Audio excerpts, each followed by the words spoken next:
Hello everyone. Today I'm going to be showing you how to replace a window on a 2000 RX 300 after it has broken. So first off, the tools you're going to need are a 10mm wrench here, flathead screwdriver, regular Phillips screwdriver. Ideally, you're going to want a special kit. You can find it on Amazon to go ahead and remove the clips. But because I'm in kind of a time crunch here and I'd like to get it in today, I'm going to improvise. So I'm using some a very small flathead that is used for, eyeglass repair, and just this flat piece of steel from my oscillating tool there, and a bright flashlight. So I'm just going to go ahead and use this eyeglass screwdriver to go ahead and get the clips out. So there's going to be one right here. Let's go ahead and pop in the middle of that, and I'll go ahead and unlock it so that it's easier to take out here momentarily. And let's go ahead and follow it down.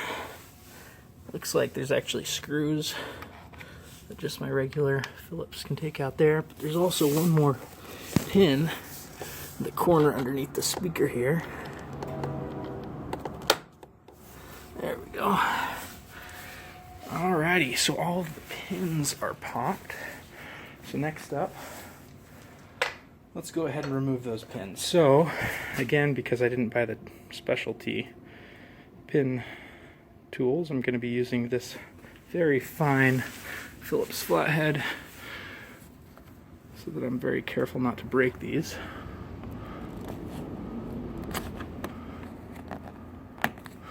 And once you get it out enough, you could actually go ahead and swap to a regular Phillips full-size screwdriver. But this is just to get it started. Oh, that one actually came right out. Careful not to lose any of these screws. Let's go ahead and pop this guy out.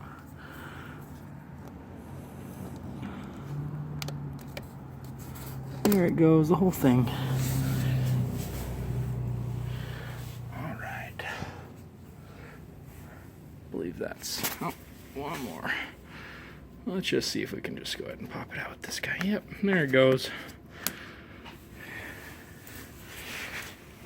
And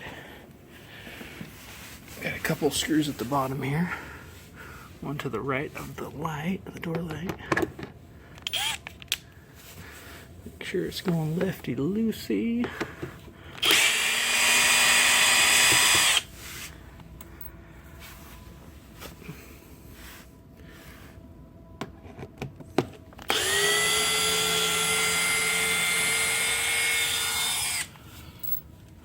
Alrighty.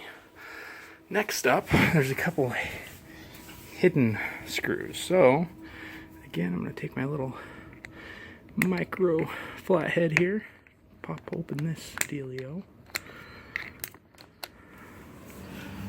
and there's a screw just hidden in there. This thing actually does not come all the way off, it just has a flap.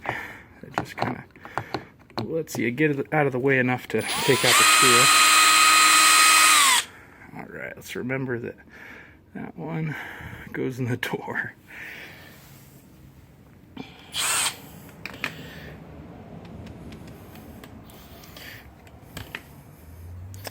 Okay, so there's one more hidden. Let's see, right underneath. Right like so. Should come right out now.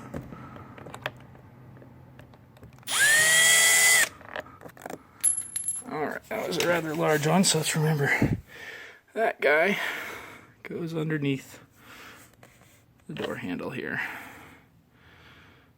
Alright. And that's it for all of the screws and pins. So we can actually just start going ahead and popping off the door. So we'll just work our way down from the corner here until you hear a pop. Pop. All right. And let's see, we do actually need to remove this liner here and the door control. These things are not cheap, so we'll want to be careful when we remove that. Alrighty, that's where that rigid scraper thingy comes in. But if you were smart and you planned ahead, you will actually have the legitimate tools designed to remove these clips. Either way will work. There's a pin right up in here that we're gonna have to kind of pry up that way, kind of up, and then we can just pop the whole thing out. It's important that we start at this top end first because there's a clip in here that doesn't allow you to manipulate it. This is the only one that actually bends in so you can pop it up. All right, so let's go ahead and do that. These things are kind of rigid.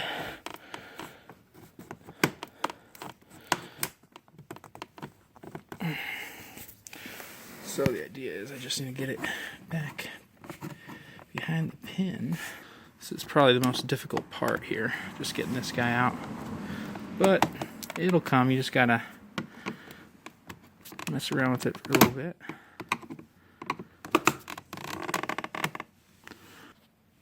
Alrighty, so as you can see, this is where the flashlight would come in handy. So if you just pry it open just enough to where you can kind of peek in there, you can actually see the pin device that we're working with here. See it right there? It's very hard to discern without a trained eye, but it's essentially this guy right in there. So you're going to want to pry that to the right as you remove this guy. So it should be real easy now that I essentially got it. You know, that's just showing you that it is in that top right hand corner where the pin is. You see right there. See, that's what we were trying to activate. Essentially just bend it down that way. See, looks like I did kind of crack the plastic, but that's no big deal. That's not something that you're going to be able to see. So, anywho, it's largely intact. Goal accomplished, I'd say. So, you're going to want to go ahead and unhook this guy. Right behind here, there is part that you want to go ahead and press in as you remove it. And you don't want to forget to remove this outer aspect right here. And like I showed you before, I'm not sure if I was actually recording during that time, but there's a screw right here that you're not going to be able to see until this is actually removed. So I already went ahead and removed that. Next up, I'm going to go ahead and remove this outer panel here with my flathead. So let's see, there's also some pins in here. Okay, so I finally got that off. I'll go ahead and show you where the pins were, just so you have a better idea when you're doing it. So these are the guys that we're trying to get to, right there and right there. And these are fixed pins. So what you have to do is just kind of wedge a tool to the top right hand of that corner there, and just pretty much put it in right around there. And you need to wedge this up just a little bit. You just want it up just a little bit so it will slide off of here. Once you can get that out, you can go ahead and pop the whole thing out and it'll come out like this. As you can see, this one is a little bit harder to manipulate. It's very thick. It's not meant to be messed with. Okie doke. So now that I got that off, we can actually get the whole door off. So let's go ahead and do that now. That was easy enough. So again, we're just lifting up. Okay, and then there's a wire right down there. We're going to have to go ahead and remove that.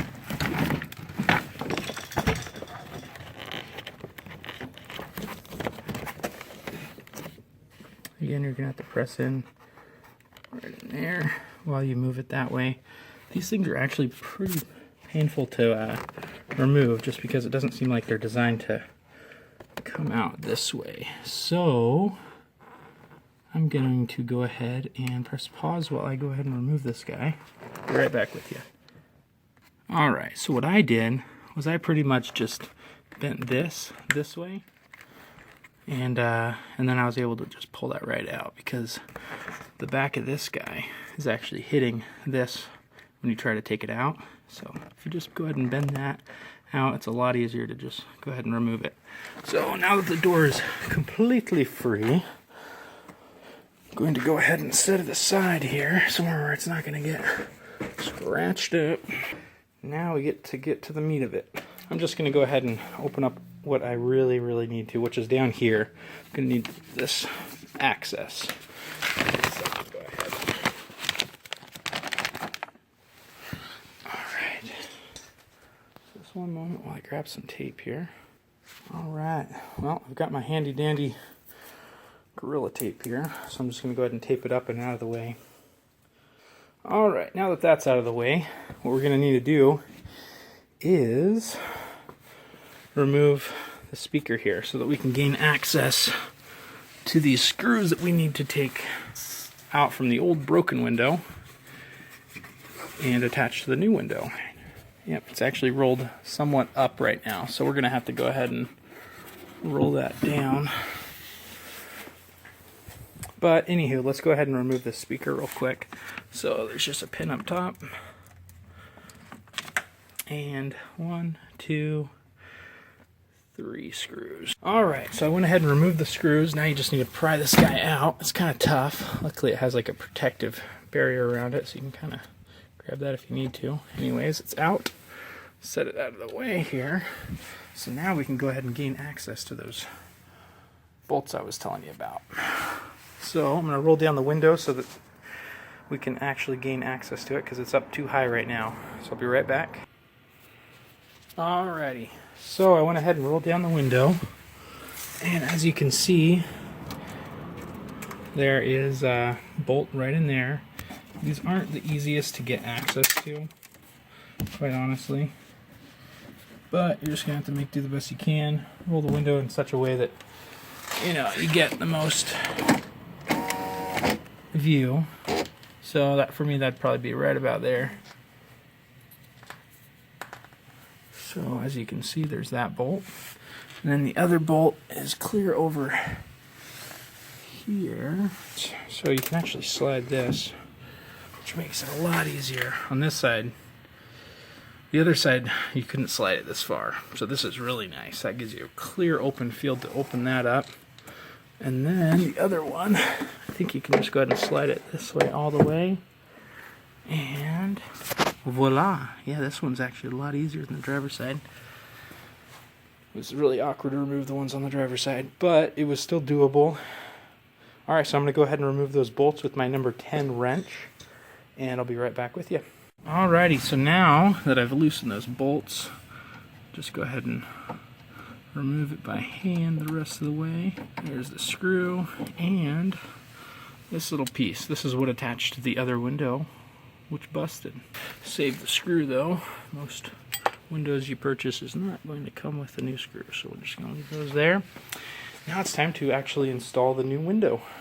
Oh, actually before we do that, the really fun part. If you look in the cracks here, you'll see a bunch of broken glass. That is not going to allow our window to roll up and down very nicely. So this is kind of a tedious task. I have a little mini vacuum, so I'm just gonna, or if you have a shop vacuum or whatever, just use your screwdriver just to kind of wedge back on that, and then just kind of suck it all in with your shop vac. So I'm going to go ahead and do that, and I'll be right back with you. Guys, once you're sure that you've got all of the glass out of the lining here, you know, just run your flathead all around just to make sure there's no glass. And even this even extends down below. You won't have to go too far, probably about 4 inches or so. Just, you know, follow it, make sure there's no glass stuck in there, because that will not make for an easy gliding action when you're rolling up the window. So just make sure all the little shards are out. And then the tedious part, which is go ahead and I don't know if you can fit a shop vac in here. You know, roll up your window. If you can fit a shop vac in here, great. Just go ahead and vacuum out all that glass that's in there. Otherwise, put a glove on, pull it out by hand. You know, otherwise you're going to have glass rattling around when you shut your door. Also, on the other side, there's little holes here and there at the bottom. You know, just in case water gets trapped in there, it has somewhere to drain. There they are. You see that? So, if you don't get all the glass out, it'll probably be falling out of this door through this little hole for a while. Years, probably. But anyways, this is another area where you can kind of put your vacuum and kind of, you know, get as much of that glass out as possible, just so you don't have that issue. And once you've done that, you can go ahead and put the window in. So, here's my window. I'll trust that it's not actually a Hyundai window. I mean, it's actually an OEM Lexus RX 300 window, like I ordered. And sure enough, here she is. As you can see here, there should be somewhere in the corner that says what it is. There it is. I don't know if you can see that. Lexus, temper light, blah, blah, blah. So it's the right window. Anywho, let's go ahead and shut the door. And we're going to put this in. So you have to kind of put it in at an angle. Otherwise it just isn't going to fit. So let's see here. Again, one-handed, this is pretty brave. And this glass is super strong, so you don't really have to worry about breaking. I'd be more worried about scratching it, but even that is probably going to be relatively a non-issue. So this is going to go ahead and take 2 hands for me to manipulate in there, but I'm sure you'll be able to figure it out. Just kind of point that corner down a little bit, and you know, you're going to have to line it up inside where it actually is going to slide up and down these gaskets here. So I'm going to do that and I'll be right back. Alrighty, so I got the window back in. I had to go ahead and put this end down pretty far down into the door with this end higher up before I could actually get it in enough to line it up with the gasket parts here. But lo and behold, I was able to complete that task. So let's see, you're going to make sure that it's all lined up here. And if you look down here, you'll want to make sure you line it up with that bolt here. Guys, so I went ahead and screwed this side in, and I noticed a nice little convenient hole right here. So I went ahead and rolled up my window to line up with that, and that'll give you access so you can actually put your hand in, your left hand right in this way, fit it in, and then your right hand to crank it with the 10mm socket. So that was really handy and smooth. Also, while you're in here, guys, if you guys have some lubricating oil or grease, now would be a good time to just go ahead and re-lubricate this control arm. So yeah, let's see if it works. Alright.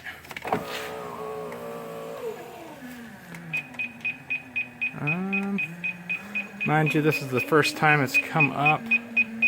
Looks like it's somewhat having difficulty. There it goes. I'm not sure what that beeping is. What that wretched beeping is, but I'm sure once I reattach everything, it'll go away. Anywho, guys, I'm just going to go ahead and reinstall my door. You know, you do it the same way you took it off in reverse. So, yeah, if you guys liked my video, found it helpful, go ahead and comment, like, subscribe, and you guys have a wonderful day. All right, take it easy.